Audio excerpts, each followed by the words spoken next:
Coca-Cola a accepté de me laisser entrer avec une caméra, mais à condition de ne parler à aucun visiteur et d'être escorté par le service d'ordre maison.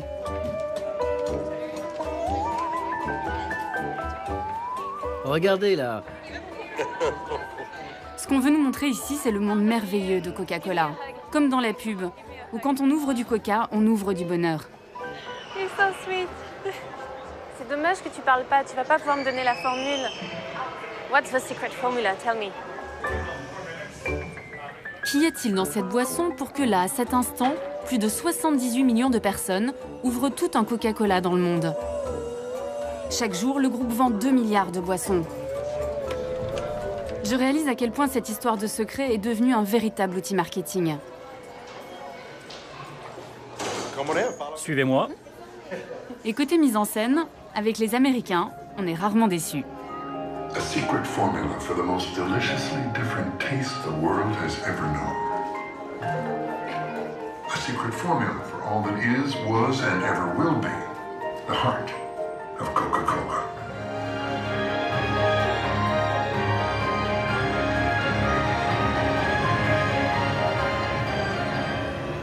The secret formula for Coca-Cola is here. La recette originale est vraiment là? Oui, madame. Vous l'avez vue? Non, je ne l'ai pas vue, mais notre PDG l'a vue. C'est lui qui l'a mise ici. L'année dernière, on a fait une grande cérémonie pour les 125 ans de la marque. Et à cette occasion, il a placé la formule secrète dans ce coffre. Il l'a vue, donc il connaît la formule secrète? Je ne sais pas s'il la connaît, mais il sait où elle est. C'est une des rares personnes à pouvoir y accéder. Bon, on va vérifier. Je ne peux pas l'ouvrir, ça ne marche pas. Vous devez reculer. Vous ne pouvez pas l'ouvrir. Mais je veux savoir. Vous devez reculer. Vous avez déclenché l'alarme. Vous voulez dire que la sécurité va débarquer? Non, ce qui va se passer, c'est que ce sont des policiers qui vont arriver. Ah oui, ok, bah je les attends. Bon, combien vous voulez pour me laisser ouvrir le coffre? Sécurité, ici Tim. Pas de souci. C'est nous qui avons déclenché l'alarme. Je crois que tout ça, c'est surtout du spectacle. La recette est là, mais je ne peux pas vous la montrer. Alors qui dois-je contacter pour connaître la formule? Bon, je suis sympa avec mes questions, mais la sortie, c'est par ici. Je n'en saurai pas plus. Ah, j'ai quand même droit à un petit cadeau de départ. Timothy, c'est gratuit, je peux en boire autant que je veux? Tout ce que vous voulez, autant que vous voulez. Mais je vais être malade. Non, pas de souci. C'est comme si vous étiez enfermé dans un magasin de jouets.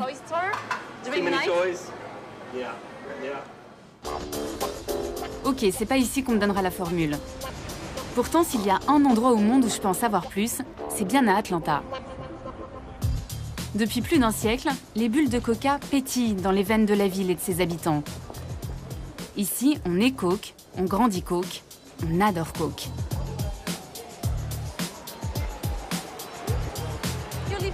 Vous vivez à Atlanta, vous pouvez peut-être m'aider à savoir ce qu'il y a dedans. J'en ai aucune idée. Et ça vous ennuie pas? Ça m'ennuie pas du tout. Vous connaissez tous les ingrédients du Coca-Cola? Ah non, pas du tout. On n'a pas le droit, vous savez, c'est secret. Vous n'avez pas le droit, mais vous êtes une consommatrice? Oui, mais c'est pas grave, ils ont le droit d'avoir leur secret. Vraiment? Ça ne vous embête pas? Non. Est-ce que vous savez ce qu'il y a dedans? Ce qu'il y a dans le coca? Non, ils gardent ça très secret. Et vous n'êtes pas curieuse de savoir ce que vous buvez? Non, j'aime ça, c'est tout. Vous leur faites confiance? Bien sûr. Je suis la seule à vouloir savoir ce qu'il y a dans le Coca-Cola. C'est dingue. La seule? Pas tout à fait. D'autres avant moi ont tenté de percer le mystère Coca. Des concurrents de la marque, des fans, des chimistes ont même analysé la célèbre boisson. Sans succès. Difficile de trouver quelque chose quand on ne sait pas ce qu'on cherche. Personne n'est parvenu à identifier la totalité des ingrédients, jusqu'à l'année dernière, où une radio américaine a annoncé une découverte incroyable. Nous pensons que nous avons trouvé la recette originale du Coca-Cola. Et je ne plaisante pas. Je ne plaisante pas, la recette la plus secrète du monde. Je l'ai là. On l'a trouvée dans un vieux journal. C'est un journaliste, un certain Charles Selter, qui aurait publié la recette originale du Coca-Cola. the original recipe for Coca-Cola. Yes, hi, operator. Je voudrais avoir le numéro d'un certain Charles Salter dans la région d'Atlanta. In Atlanta? Thank you. J'ai retrouvé Charles Salter. Il vit dans la banlieue chic d'Atlanta. Bonjour et bienvenue. Il est aujourd'hui à la retraite, après avoir travaillé 25 ans dans le journal local. J'espère que vous allez m'en apprendre un peu plus au sujet de la formule secrète. Le trésor de Charles Salter est quelque part dans cette pièce. Voici mon atelier de pêche. C'est votre hobby? Pêcher, c'est ma passion. Pourquoi vous n'iriez pas chercher dans ces cartons là-bas? La formule est par là? Jetez un petit coup d'œil. Des cassettes.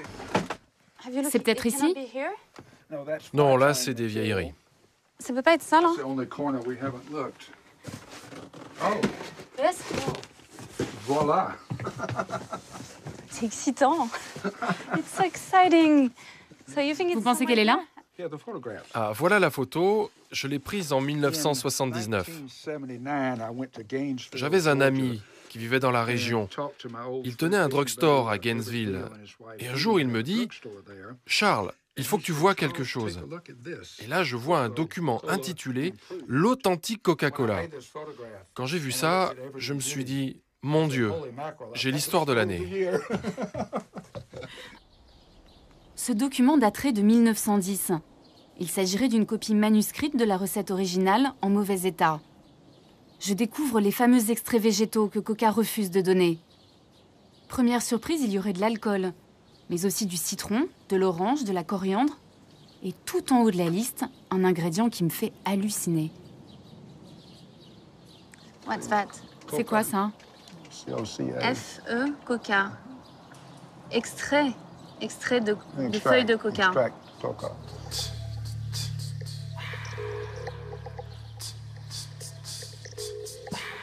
Vous avez dû être surpris quand vous avez vu qu'il y avait de la feuille de coca. Ça a été une grande surprise pour pas mal de gens quand ils ont découvert cette liste d'ingrédients. Et je peux vous dire qu'à Atlanta, on en a beaucoup parlé. Ce que je comprends pas, c'est qu'à l'époque, en 1979, quand vous publiez cette photo, le monde entier aurait dû apprendre qu'il y avait de la coca dans le Coca-Cola. Comment ça se fait que ça n'a pas fait le tour de la planète, cette info? Je pensais que c'était vraiment un gros scoop. Mais Coca n'a jamais confirmé que c'était la formule originale. Personnellement, je suis convaincu que c'est la bonne formule. Mais ça fait partie de ces mystères, si difficiles à élucider. À l'origine, dans la recette de mon soda, il y aurait eu de la feuille de coca et son dérivé de la cocaïne. Logique après tout, c'est pour cela que ça s'appelle Coca-Cola. Mais pourquoi mettre de la drogue dans une boisson? La réponse est à 40 km de là, dans la ville de Columbus. C'est ici qu'a vécu le pharmacien John Pemberton, l'homme qui a inventé le Coca-Cola. Une jolie maison, une vie a priori bien rangée. Mais mon guide va me raconter comment est née la célèbre boisson. Une histoire qu'on préfère oublier chez Coca-Cola. Nice to meet you. Donc c'est là qu'il vivait? Oui, il vivait ici avec sa femme et son fils, Charles. Et là, c'est sa chambre, c'est ça? This was his bedroom. Wow. C'est une jolie maison traditionnelle. Ça, c'est John et son fils, Charles, un peu plus âgé. Et où est-ce qu'il travaillait? Son laboratoire est installé dans la cuisine. En 1886, aux États-Unis, c'est l'apparition des sodas.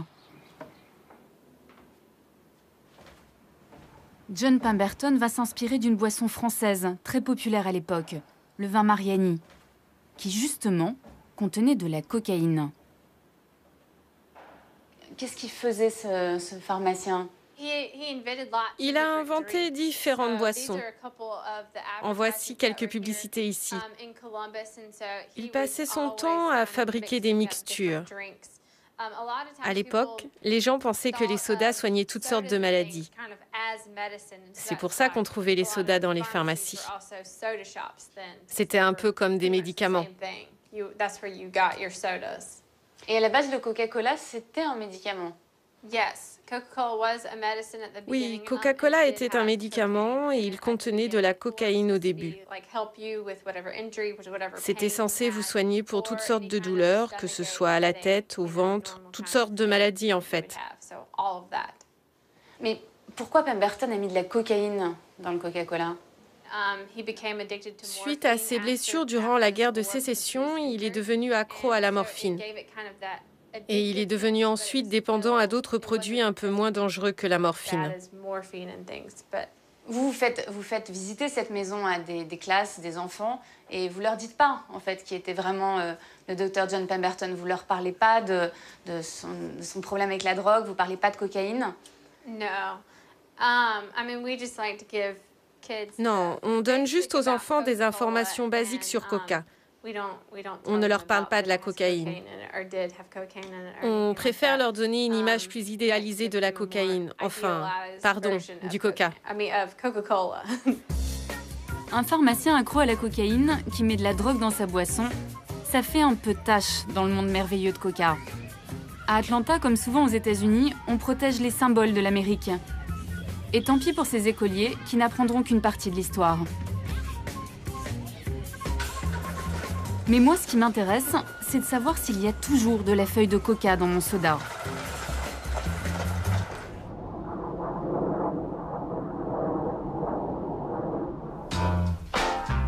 À 2000 km d'Atlanta, j'ai rendez-vous avec l'un des rares Américains qui ose défier la marque la plus puissante du monde.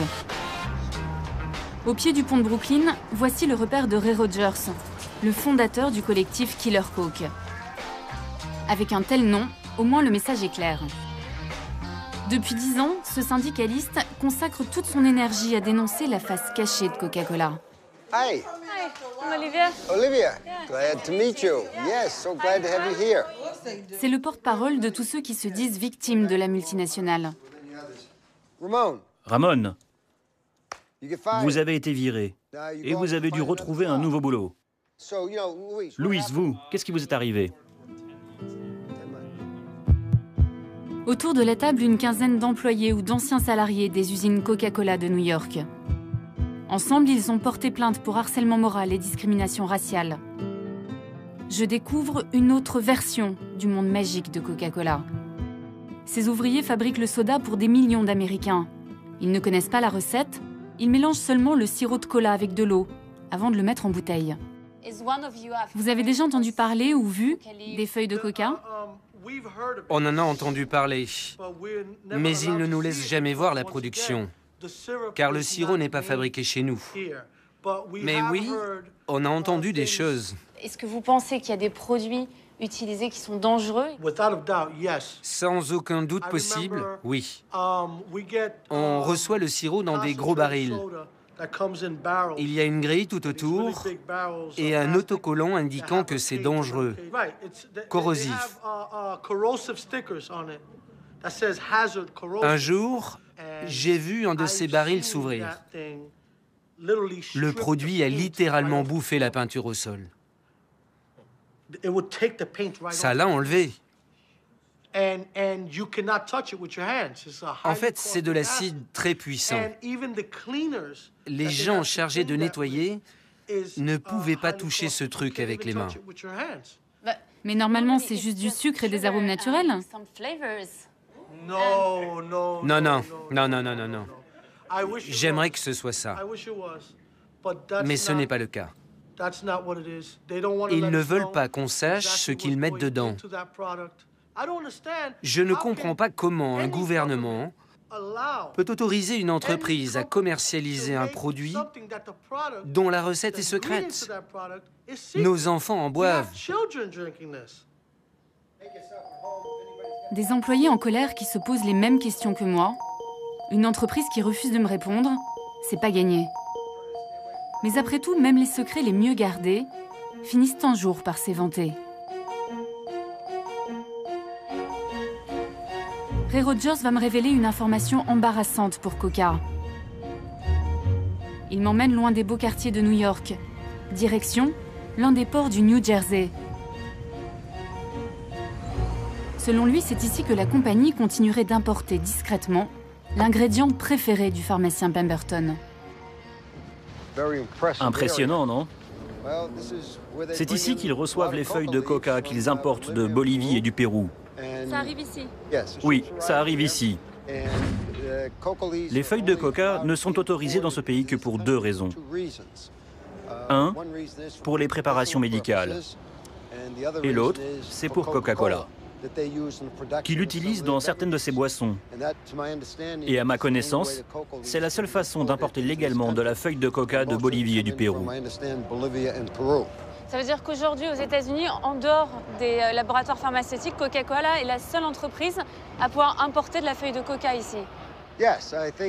Oui, Coca ne veut pas l'admettre, mais ils en utilisent encore dans certaines de leurs boissons. La question qu'on peut se poser, c'est qu'est-ce qu'ils font avec? Pourquoi est-ce si important dans leur boisson et pourquoi ils ne le reconnaissent pas? Car si vous regardez sur leur bouteille, vous ne verrez jamais cet ingrédient. C'est écrit nulle part, non? C'est intéressant, parce que selon moi, s'ils cachent leurs recettes et qu'ils parlent de recettes secrètes, c'est justement à cause de la feuille de coca. C'est probablement un des secrets qu'il ne faut pas dévoiler. Il y aurait donc toujours de la feuille de coca dans mon soda. Est-ce que c'est pour ça que je suis si accro? Non, impossible.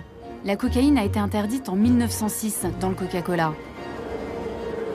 D'après Ray Rogers, les feuilles seraient aujourd'hui utilisées uniquement pour leur arôme, leur goût amer. Et pour se débarrasser de la cocaïne, la firme d'Atlanta ferait appel à une société spécialisée, la Stepan Company.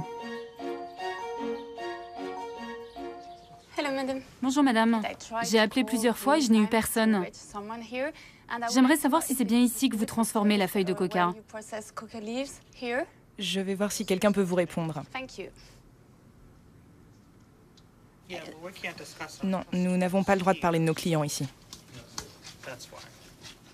Donc personne ne peut me dire si vous importez bien de la feuille de coca du Pérou?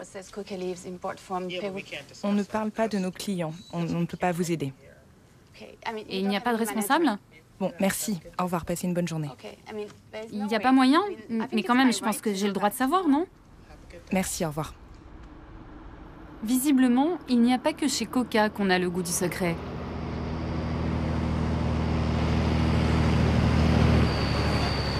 Bonjour monsieur, vous venez d'amener des feuilles de coca dans l'usine? Monsieur, est-ce que vous allez chez Coca-Cola? Je ne vais pas chez Coca, mais ma cargaison va chez Coca. Pourquoi? Stepan importe de la feuille de coca, n'est-ce pas? Je ne sais pas ce qu'ils font. Mais qu'est-ce que vous transportez? J'ai des barils de liquide. Quel genre de liquide? Je sais seulement que ça va chez Coca. C'est peut-être du sirop, j'en sais rien. Vous ne savez pas ce que c'est? C'est un liquide alimentaire. Je veux savoir ce que je bois, donc je cherche à connaître les ingrédients. Ils ne nous laissent pas savoir. Oui, c'est secret. Bien sûr, comme toujours. Stepan fournirait donc un mystérieux liquide à Coca-Cola. Mais ce produit a-t-il oui ou non un lien avec la feuille de coca? Excusez-moi, vous vivez ici? J'habite à côté. Est-ce que vous connaissez Stepan? Ouais, je connais. Vous savez ce qu'ils font? Il y a longtemps, j'y travaillais. Il faisait de la cocaïne. Il faisait de la cocaïne? Je vous parle de ça il y a 15 ans. Il faisait de la cocaïne. C'est ce qu'on m'a dit. Et maintenant, vous savez ce qu'ils font? Je travaille plus là-bas. Coca-Cola continue d'utiliser de la feuille de coca. Oui, bien sûr. Et on m'a dit que c'était ici qu'elle était transformée. C'est possible, puisqu'ils fabriquent de la cocaïne pour les labos pharmaceutiques. Excusez-moi, vous êtes au courant qu'il y a une usine juste en face qui importe de la feuille de coca? Vous en avez entendu parler? Non, pas du tout. L'entreprise s'appelle Stepan. Ils fabriquent de l'extrait de coca pour Coca-Cola. Vous êtes au courant? Non. Ça ne vous pose pas de problème? Si, bien sûr. Mais ici, il y a une usine qui importe de la feuille de coca et qui la vend. Et la ville est d'accord? Bien sûr que oui. Bon, si je comprends bien, il n'y a plus de cocaïne dans mon soda. Mais en attendant, je bois probablement sans le savoir de l'extrait de feuille de coca depuis 25 ans.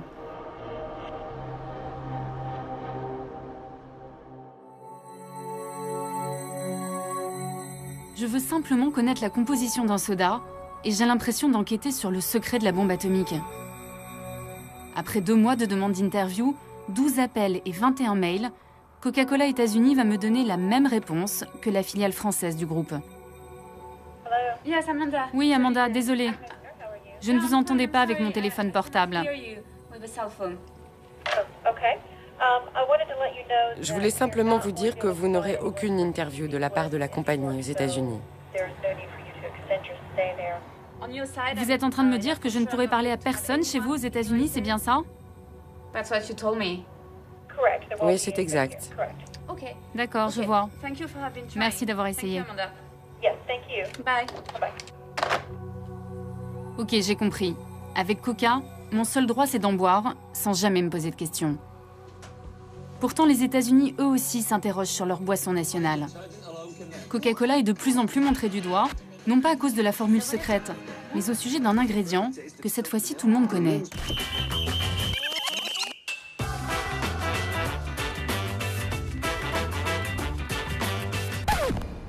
Vous ne mangeriez jamais 16 sachets de sucre.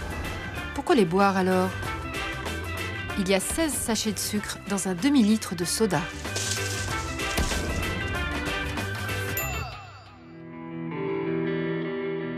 À l'autre bout du pays, un État a déclaré la guerre au soda.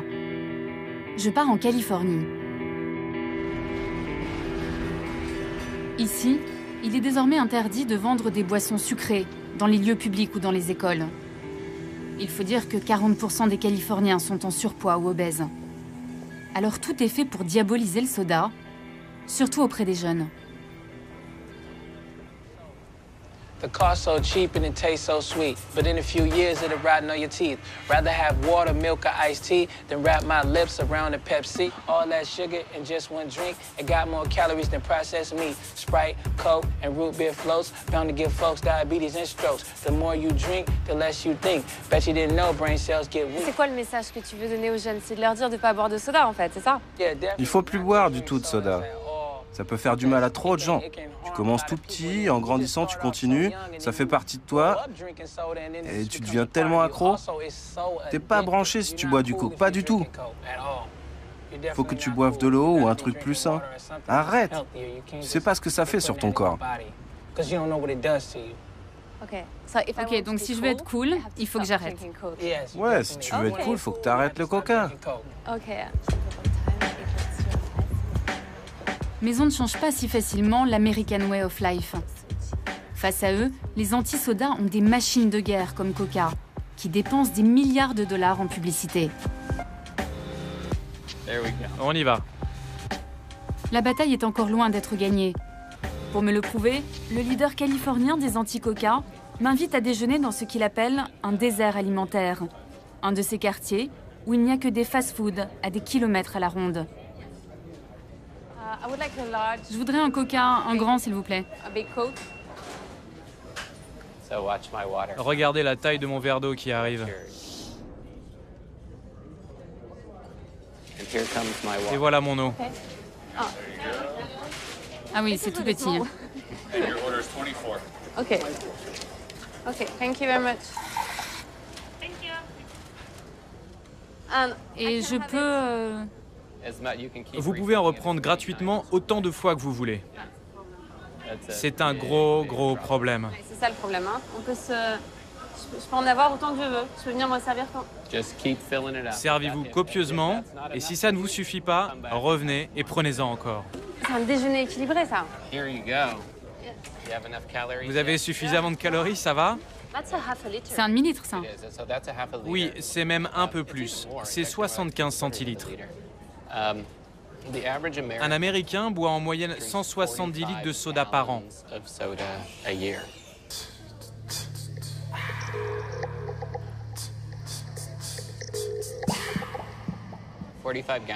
170 litres, ça représente 20 kilos de sucre. Mon fils pesait 20 kilos à l'âge de 5 ans. Donc l'Américain moyen boit l'équivalent d'un enfant de 5 ans par an.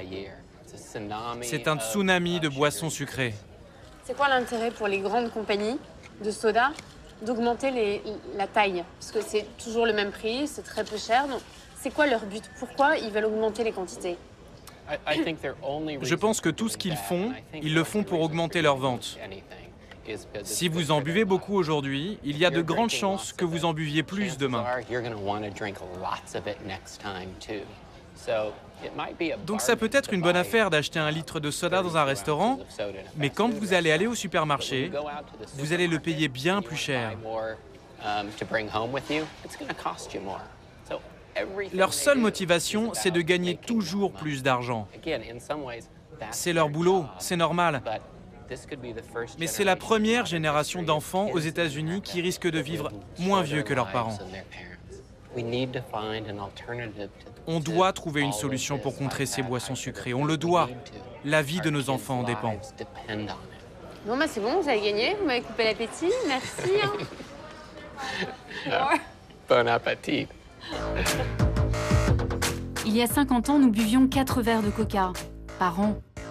Aujourd'hui, les boissons sucrées sont en train de remplacer petit à petit l'eau et le lait. Les sodas sont même devenus la première source de sucre et de calories dans l'alimentation des Américains.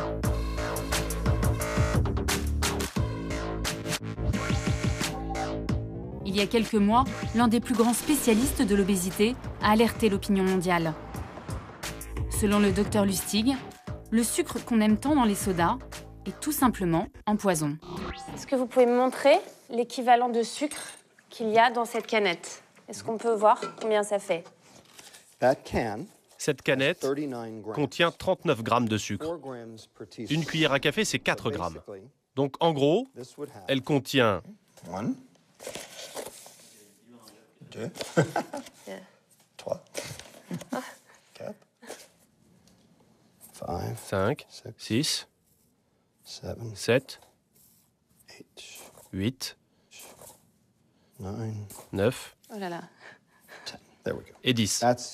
Ça, c'est la quantité de sucre contenue dans cette canette. Donc quand je bois ça, j'ingurgite en fait cette quantité de sucre. Exactement. Aucune différence. Okay. Moi, je sais que j'ai du mal à arrêter. J'essaye d'arrêter, de diminuer ma consommation, mais j'y arrive pas. C'est à cause de ce sucre que je suis dépendante? Absolument. La raison pour laquelle les gens ne parviennent pas à arrêter de consommer ces boissons, c'est parce que le sucre a un impact sur une partie précise du cerveau. Et ça devient difficile d'arrêter. C'est pour ça que nous avons des enfants et des adultes qui ont une vraie dépendance au sucre. Et alors, quel est l'effet que ça produit sur le cerveau? Ça affecte le mécanisme de la récompense. La même zone que la nicotine, la cocaïne, les amphétamines, l'héroïne, la morphine. Ça provoque le même effet. Le besoin augmente en permanence. Car le problème, c'est que plus vous en prenez, plus le neurotransmetteur dans le cerveau, la dopamine, se met en marche. Et plus le système a besoin de doses importantes pour provoquer le même effet la fois d'après. Et ce phénomène s'appelle la tolérance. Quand vous arrêtez de consommer, vous avez des symptômes physiologiques. Et c'est la combinaison de tout ça qui fait que vous devenez dépendant. Aujourd'hui, on sait que le sucre fait exactement le même effet que toutes les autres drogues, en plus faible, bien sûr. Moi, je vois de plus en plus d'enfants, même très jeunes, boire du Coca-Cola. C'est quoi l'effet sur leur santé? C'est terrible. C'est un désastre qu'on constate tous les jours. Dans les cliniques pour obèses, les gamins ont des taux de lipides identiques à ceux que l'on voit habituellement chez des patients de 65 ans.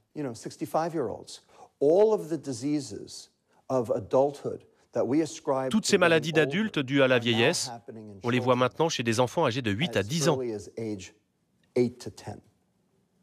C'est un désastre. Le diabète de type 2, par exemple, est spécifiquement lié à la consommation de sucre, et on travaille là-dessus. Vous avez l'air très en colère contre cette industrie. Je soigne des enfants obèses. Je soigne des enfants qui vont mourir jeunes. Ils vont perdre 20 à 30 ans d'espérance de vie. Et ils vont coûter à ce pays 192 milliards de dollars de perte de productivité. Il n'y aura plus d'assurance maladie en 2024. La sécurité sociale ne pourra plus suivre. J'ai de bonnes raisons d'être en colère. Je suis médecin et mon rôle est de soigner des gens. Et je ne peux pas le faire si l'industrie alimentaire les détruit. Oui, je suis un peu en colère. Mais si je fume, si je bois de l'alcool, je sais que je prends un risque. Quand je bois du coca, j'ai juste l'impression que ça va me faire un peu grossir, mais je ne me doute pas une seconde que c'est si dangereux pour la santé. Combien d'années allez-vous perdre si vous fumez 2 paquets de cigarettes par jour? Environ 20 ans. C'est à peu près la même chose si vous buvez 2 canettes de soda par jour. Vraiment?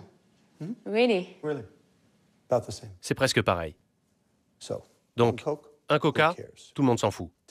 10 000 coca, vous allez mourir. Really? Vraiment. Mourir de quoi? Attaque cardiaque, AVC, cancer, démence, diabète.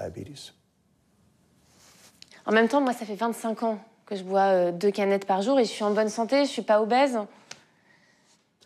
Qu'est-ce que vous en savez? Vous n'êtes pas obèse, c'est sûr. Mais vous êtes certaine d'être en bonne santé? Et peut-être que vous faites assez de sport pour éliminer les graisses, pour brûler les calories. Et si c'est le cas, tant mieux.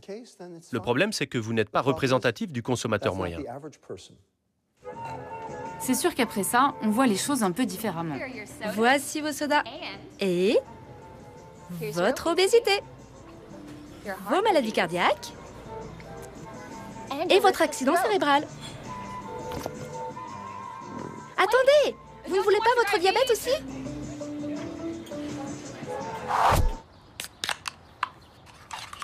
Pour éviter le pire et rester en bonne santé, le docteur Lustig m'a fait une ordonnance, et une sévère. Après chaque canette, 1 heure de jogging. C'est le temps qu'il faut pour éliminer tout ce mauvais sucre.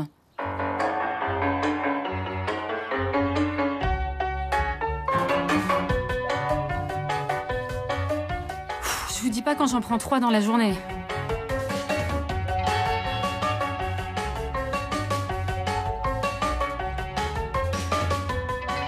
Ouais, ok, ça va pas être possible. Il va vraiment falloir que j'arrête. À moins que... Parce que la solution, c'est ça. Parce que la solution, c'est les soda light, les cola light. Parce que du coup, il n'y a plus de sucre, donc il n'y a plus de problème. Tout le monde veut savoir pour les édulcorants. Moi le premier. J'aimerais bien savoir si c'est la solution. Mais il y a un problème. On ne sait absolument rien à leur sujet. On ne sait pas comment l'aspartame agit sur votre système énergétique ou sur votre métabolisme. On ne sait rien de tout ça. On n'a aucune donnée, et tant qu'on ne les a pas, je ne peux rien vous dire, car je suis un scientifique. Comment pourrais-je vous dire que les soda light sont une solution? On ne sait absolument rien sur les édulcorants. Et pour l'instant, ça reste un mystère.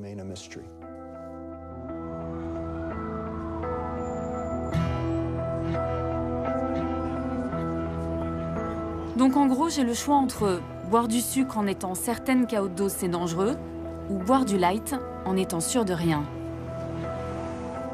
Dans les 2 cas, il y a un ingrédient auquel je n'échapperai pas. C'est le E150D, plus connu sous le nom de colorant caramel. C'est lui qui donne à tous les colas leur couleur si caractéristique. Un colorant controversé en Californie. Coca-Cola et Pepsi ont même dû en modifier le dosage dans cet État américain.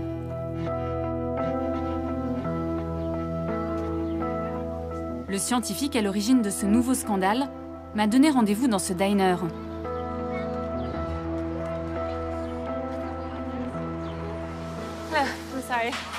Bonjour, vous avez déjà commandé? Non. Je peux avoir un coca, s'il vous plaît? Et pour moi, juste un verre d'eau, s'il vous plaît.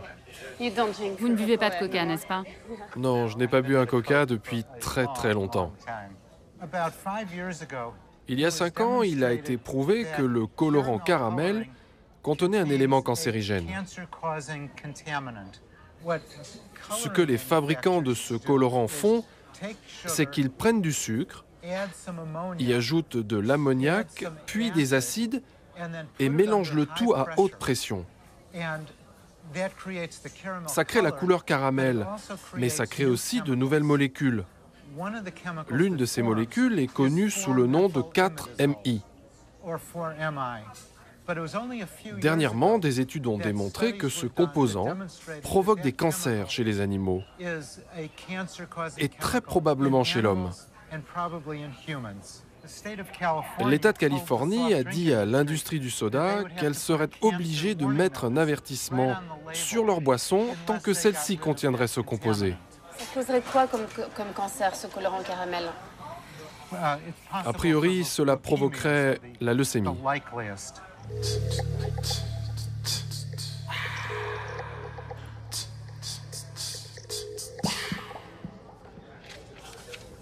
Il y a quelques semaines, je lui ai envoyé des canettes achetées en France, histoire de comparer. Car j'ai appris que la recette varie en fonction des pays. Ok. Et en ce qui concerne la France, ça veut dire que le niveau qu'il y a dans les canettes que je vous ai envoyées est supérieur au seuil fixé par les Californies? Voici la limite californienne. Elle est désormais de 29 microgrammes pour une canette. Les canettes françaises de Coca-Cola classique contiennent, elles, 79 microgrammes, soit plus de 2 fois ce seuil autorisé en Californie. Et les 2 canettes de Coca Light dépassent presque 3 fois cette limite. Donc, si par exemple ma canette française qui contient 79 microgrammes de MI4, je l'avais achetée en Californie, qu'est-ce qu'il y aurait écrit sur la canette? La Californie exigerait un avertissement sur la canette du genre « Ce produit est, selon l'État de Californie, susceptible de provoquer des cancers chez les animaux ». Ce ne serait pas une bonne pub. Si 50 000 personnes consomment un Coca-Cola une fois par jour, cela provoquerait un cancer à l'une d'entre elles, soit un cas sur 50 000. Ce n'est pas énorme, mais si vous multipliez par la population totale de la France, le chiffre augmente considérablement. À ce jour, seule la Californie s'est attaquée à ce colorant chimique. En Europe, du côté des autorités sanitaires, on n'est pas inquiet.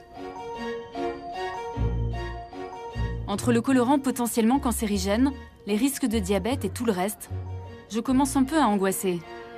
J'ai l'impression qu'il y a un problème derrière chaque ingrédient. Est-ce que c'est normal que la boisson la plus consommée au monde soulève autant de problèmes? Coca-Cola ne veut pas me répondre? Ok, je vais aller voir Muhtar Kent, le PDG, celui qui a caché la formule secrète. Et je vais aller directement chez lui. Cher Monsieur Kent, je réalise un documentaire sur le Coca-Cola. J'essaye désespérément de vous contacter depuis 2 mois. Voici mon numéro. Appelez-moi, s'il vous plaît.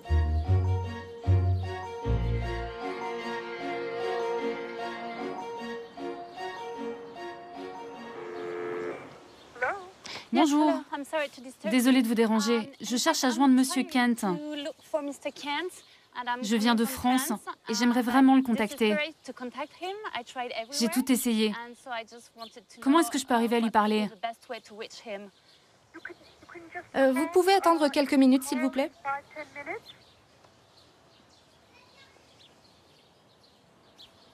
Oh, yes. Hello? Yes? Oui, c'est pourquoi? Je m'appelle Olivia Mukijevski, je suis une journaliste française. Et je cherche à parler à Monsieur Kent. Non, il n'est pas là. Il n'est pas là pour le moment? Non. Est-ce que je peux lui laisser un message? Oui. Je lui laisse un petit mot, juste là. Il y a mon nom, mes coordonnées et ma demande. Hello? Hello? C'est raté pour cette fois, mais quelque chose me dit qu'on va bientôt finir par se croiser. Avant cela, j'ai une dernière piste à explorer.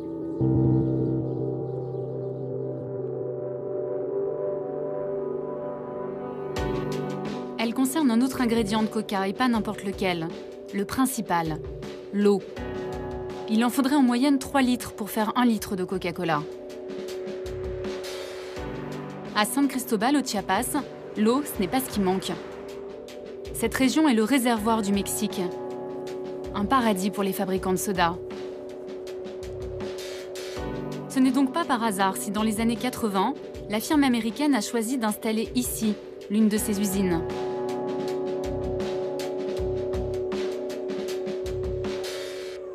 Antonino Garcia enquête sur Coca depuis plus de 10 ans.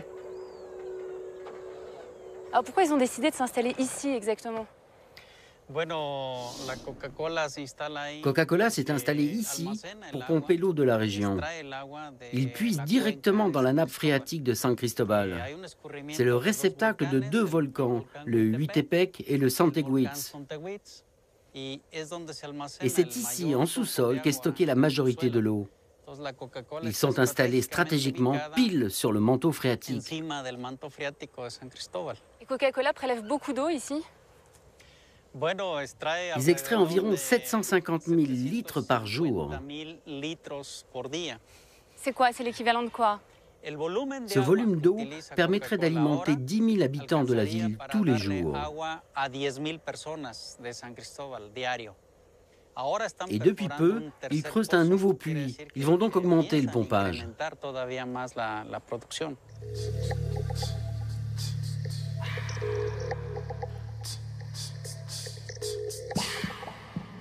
Mais j'imagine qu'avec le nombre de litres d'eau qu'ils prélèvent chaque jour, ils doivent payer très cher et dédommager la région pour tout ça, non? Non, pas vraiment. Ici, la gestion de l'eau n'est pas vraiment très équitable.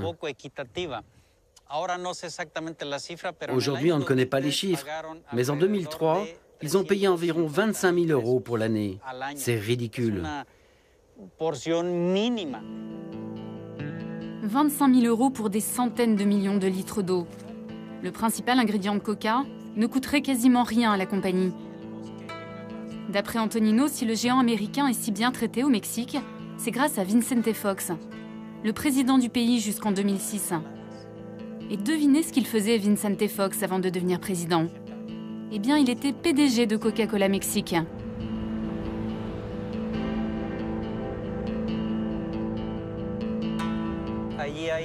Ici, il y a 5 communautés qui utilisent l'eau de cette nappe. Et depuis l'installation de l'usine, j'ai fait des recherches avec eux. Et ce qu'ils me disent, c'est que depuis qu'il y a l'usine, leurs ressources en eau ne cessent de diminuer.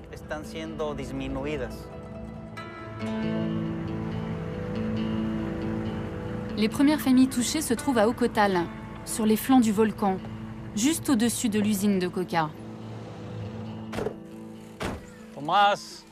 Bonjour Thomas. Buenas tardes. Olivia. Thomas est le chef de la communauté. 10 personnes vivent dans cette maison. Et depuis quelques années, leur quotidien est devenu une vraie galère. Il n'y a pas d'eau. Et c'est comme ça tout le temps? Quand les nappes sont basses, on reste sans eau. Au-dessous d'un certain niveau, ici, on ne peut plus avoir d'eau. Et alors comment vous faites quand vous n'avez pas d'eau? On se débrouille avec des seaux, on va au puits. On prend des seaux.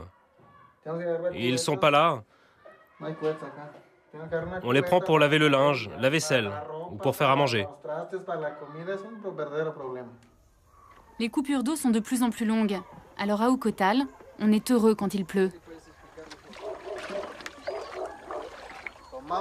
On prend cette eau et on la met là. Donc là, c'est de l'eau de pluie, c'est comme ça que toute la famille se lave, c'est ça? Et pour laver le linge? C'est cette eau qu'on utilise. D'accord. Mais cette eau, elle n'est pas potable? Non, mais on la boit quand même. On la prend, cette eau, on la sort d'ici et on la boit. Ok? Ça va, c'est pas... Bah, ça nous désaltère. D'accord, mais vous n'êtes pas malade quand vous buvez cette eau? Nous, les adultes, ça va. Mais pour les enfants, ça pose un problème. Qu'est-ce qui se passe avec les petits alors? Ils sont malades? Ils ont mal à l'estomac, ils vomissent, ils ont la diarrhée. Ah oui? D'accord, mais vous n'avez pas le choix, vous êtes obligé de leur donner cette eau.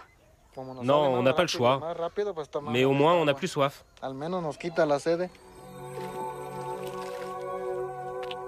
Privé d'eau dans une région qui en regorge. Les habitants d'Ocotal ont contacté Coca-Cola. Mais la multinationale affirme qu'il n'y aurait aucun lien entre ces pompages intensifs et la pénurie d'eau.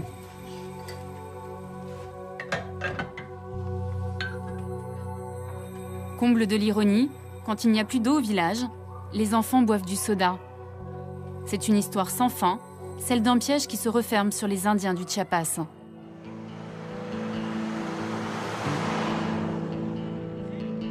Les Mexicains sont devenus les plus gros consommateurs de coca au monde. Et au Chiapas, on atteint des records. Près de 3 canettes par habitant et par jour.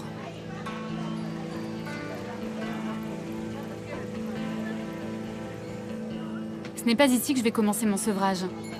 Quand on veut boire quelque chose dans le coin, il n'y a pas vraiment le choix. J'ai rendez-vous avec un médecin qui dénonce cette omniprésence de coca au Mexique. Marcos! Ah, je suis contente. Ça va bien. J'avais peur de m'être trompée d'endroit parce que des boutiques qui vendent du Coca-Cola, il y en a partout sur la route. Ça a été quoi le déclic? Pourquoi vous vous êtes intéressé à cette boisson?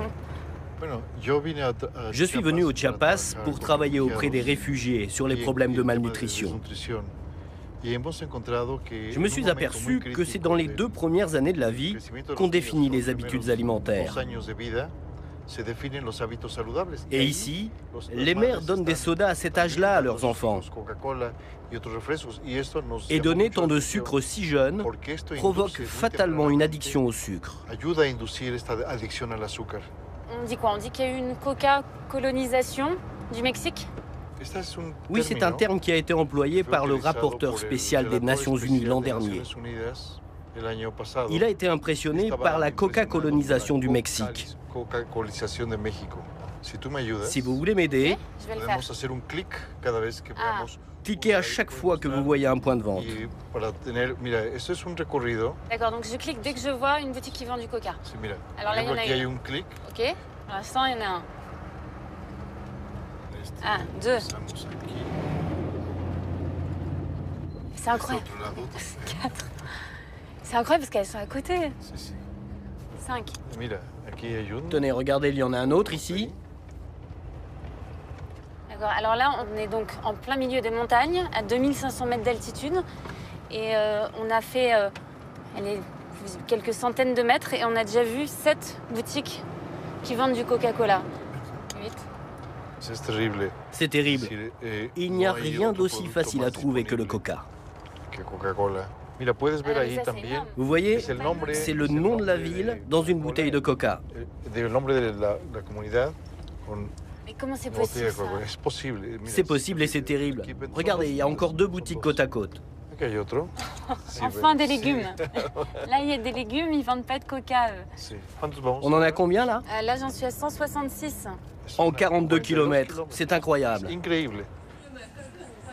Un pays repeint en rouge et blanc, le modèle économique parfait pour Coca-Cola. Jusque dans les villages les plus reculés du Chiapas, la multinationale a mis en œuvre une stratégie imparable. Et le Coca-Cola, c'est ce que vous vendez le plus? Oui. Au mois, j'en vends environ 8 caisses. Et 10 caisses quand il y a du monde. Au moins, hein. Et les frigos? Ils sont loués. C'est une prestation. Je ne peux pas dire qu'ils me les ont offerts, parce que c'est une location tant que je vends leurs produits. Est-ce que dans le frigidaire, vous avez le droit de mettre des produits qui ne sont pas des produits Coca-Cola? Non. Seulement des produits de Coca. Tous les produits qui sont à l'intérieur viennent de la société Coca-Cola. Uniquement les produits de Coca-Cola. Si les gens veulent boire quelque chose de frais, ils doivent acheter des produits Coca-Cola. Exactement. C'est comme ça. Muchas gracias, señor. Hasta luego. Merci. Au revoir. Donc là, il y a même des... Vu Marcos, des bouteilles de 3 litres. 3 litres, c'est quoi? 21 pesos, ça fait 1,20 €. 1 litre de coca pour 7 pesos, alors que l'eau est à 8. Le litre d'eau est à 8 pesos, donc 3 litres, ça fait 24 pesos. Et on compare avec le coca qui fait 21 pesos. le Coca-Cola est moins cher que l'eau. Et c'est ça le problème. Oui, c'est moins cher que l'eau. Et ce que dépensent les gens dans le coca, c'est de l'argent en moins pour acheter des produits de base. Aujourd'hui, les Indiens du Chiapas ne peuvent plus vivre sans coca. À tel point que la marque a même réussi à s'imposer dans la religion. Elle remplace le potch, la boisson traditionnelle dans les cérémonies sacrées.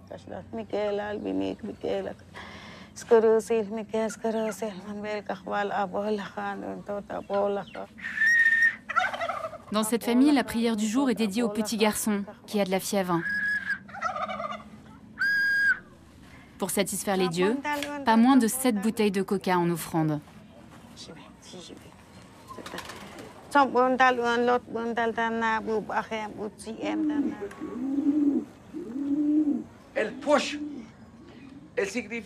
Le posh, c'est l'alcool local. Avant, ça servait à chasser les mauvais esprits. On l'utilisait pour ça. On en faisait don pour notre corps, pour notre âme, pour notre esprit. Et maintenant, on y a rajouté le Coca-Cola. Ce sont nos croyances. On croit que ça chasse le mal. Et on voit ça partout dans le Chiapas. Au Guatemala, dans toute la région. C'est notre culture maintenant. Le Coca-Cola, ça permet de chasser les esprits parce que du coup on rote et donc l'esprit est chassé du corps, c'est ça? Oui, c'est ça. Okay. C'est notre croyance. Et Coca s'en est emparé il y a 30 ou 40 ans. Au Mexique, 70% de la population est déjà en surpoids ou obèse. Selon l'Observatoire mexicain de la santé, en 2020, ce sera 100% de la population. Je retourne pour la dernière fois à Atlanta. C'est le jour de la grand-messe annuelle pour Coca-Cola, l'assemblée générale du groupe. C'est aussi ma dernière chance d'obtenir enfin des explications. L'événement est réservé aux actionnaires, alors j'ai donné encore un peu plus d'argent à Coca. Pour 120 $, j'ai acheté 2 actions. Les caméras sont interdites, mais je vais récupérer les images Internet que Coca transmet à ses actionnaires dans le monde entier. Ladies and gentlemen, please welcome Muhtar Kent. Au milieu de la salle, là, c'est moi. Enfin, ça y est, je suis en face du gardien de la formule. En 2011, nous avons augmenté notre gamme de produits de 4% et nos ventes globales de 8%. Au total, Coca-Cola, votre compagnie, a généré 47 milliards de chiffre d'affaires l'an dernier. Plus les gens boivent du coca, plus les bénéfices sont en hausse. Et ça fait plaisir aux actionnaires.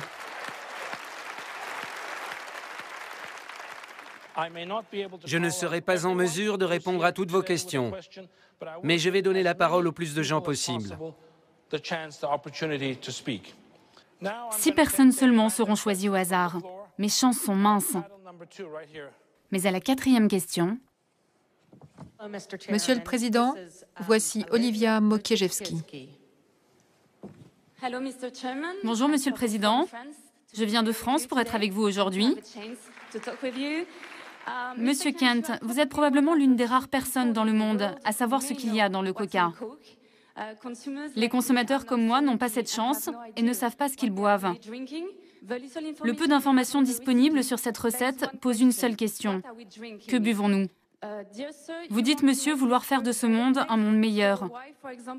Alors pourquoi utilisez-vous autant de sirop de sucre, alors que tous les chercheurs indépendants affirment que c'est dangereux pour la santé? Pourquoi utilisez-vous un colorant caramel chimique, alors qu'il en existe des naturels? Pourquoi prélevez-vous autant d'eau au Mexique et en Inde? Et enfin, pourquoi ne dites-vous pas que vous utilisez toujours de la feuille de coca dans votre recette? Merci, monsieur, pour votre attention. Merci d'être venu de France pour assister à notre Assemblée générale. Je tiens à vous dire clairement que nos 3000 produits sont sains. Nous sommes fiers de la qualité de tous ces produits. Nous sommes fiers de nos standards de fabrication, qui sont souvent bien supérieurs aux normes légales des pays, de tous les pays dans lesquels nous les produisons. Bon allez, je vous épargne les 2 minutes 15 de langue de bois. Muhtar Kent m'a répondu, mais ne m'a rien dit. Pendant ce temps-là, son groupe a écoulé près de 3 millions de boissons dans le monde.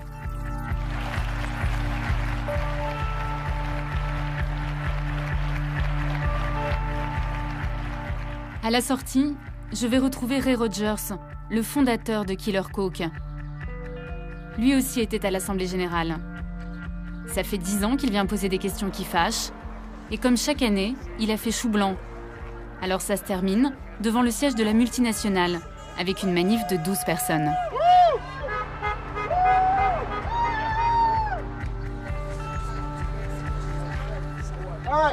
Ok tout le monde.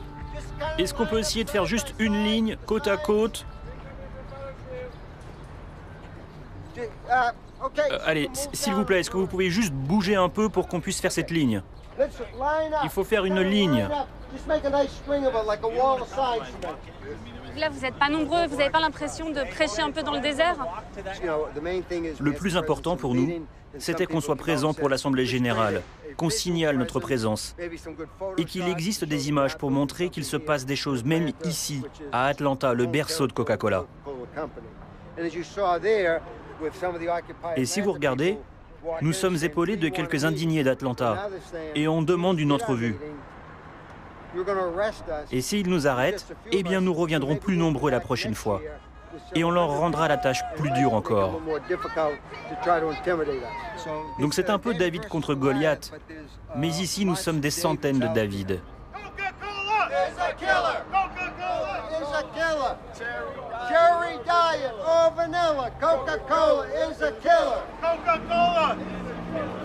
Peut-être que tout ça ne sert à rien. Peut-être que Coca vendra toujours autant de boissons. Mais j'ai pas envie d'abandonner. Parfois, il faut pas avoir peur d'être une emmerdeuse.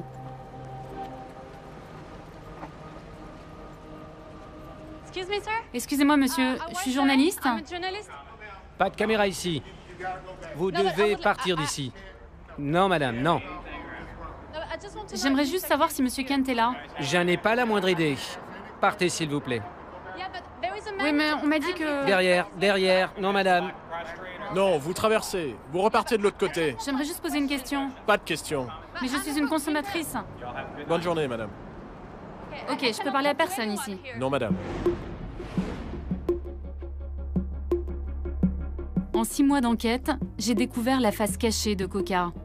Celle qu'on ne voit jamais dans les publicités. Celle que le marketing cherche à effacer. J'ai compris aussi qu'avec la formule secrète, Coca a trouvé le meilleur moyen d'éviter les questions qui dérangent.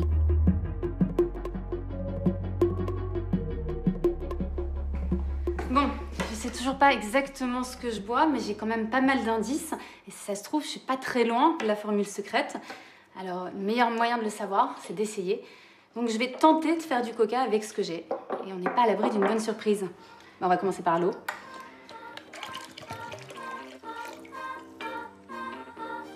Bon sucre, 100 g de sucre. Pour l'instant, je pense que jusque-là, je suis dans le vrai. Fameux colorant caramel. On va mettre quelques gouttes seulement. Bon, déjà là, on se rapproche de la couleur. Ah, alors ensuite, feuille de coca. Mais je m'appelle pas Coca, donc moi, je peux pas en importer. Alors, je vais me contenter du maté. C'est de l'infusion de feuilles de coca. Quelques gouttes de vanille. Alors, la caféine. Donc on va en mettre un petit peu. Et du jus de citron. Voilà, là il y a de l'alcool, enfin, c'est de l'alcool alimentaire. Bon, là je vais m'attaquer aux fameux arômes naturels, ceux qui sont si secrets. Il y a de l'orange, du citron encore, il y a de noix de muscade, fleur d'oranger.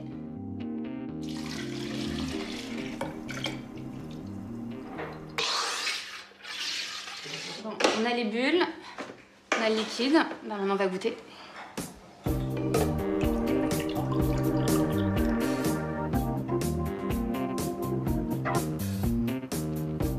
Ouais.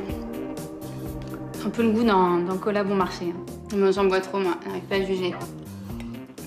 Allez, Bruno, viens goûter. Dis-moi ce que t'en penses. Ok.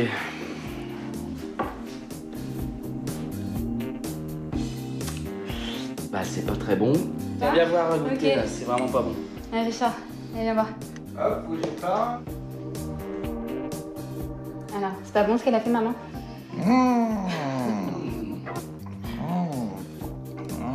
Bon, allez, on va trancher. Romain. C'est l'alliance du sucre et de l'acide. C'est pas mal. Moi, j'en bois jamais, donc je suis neutre. Non, je sais pas. Vous aimez pas le coca aussi? En tout cas, ça colle bien comme Non, le coca. tu sais à quoi ça me fait penser, sérieusement? Aux bonbons Coca-Cola. Ah, bah au moins, si on n'a pas la formule du coca, on a la formule. En même temps, hein, t'es pas censé arrêter d'en boire? Si. Bah là, ça va me dégoûter peut-être alors. Vous entendez le cri du coca tous les semaines? Dès maintenant, pour plus d'infos et pour réagir sur le forum, rendez-vous sur france2.fr. Dakar 2013. Après le journal de la nuit, revivez l'étape du jour autour du bivouac de Richard Coffin, Gaël Robic et Luc Alphand. Et ben voilà, c'est le mot de la fin.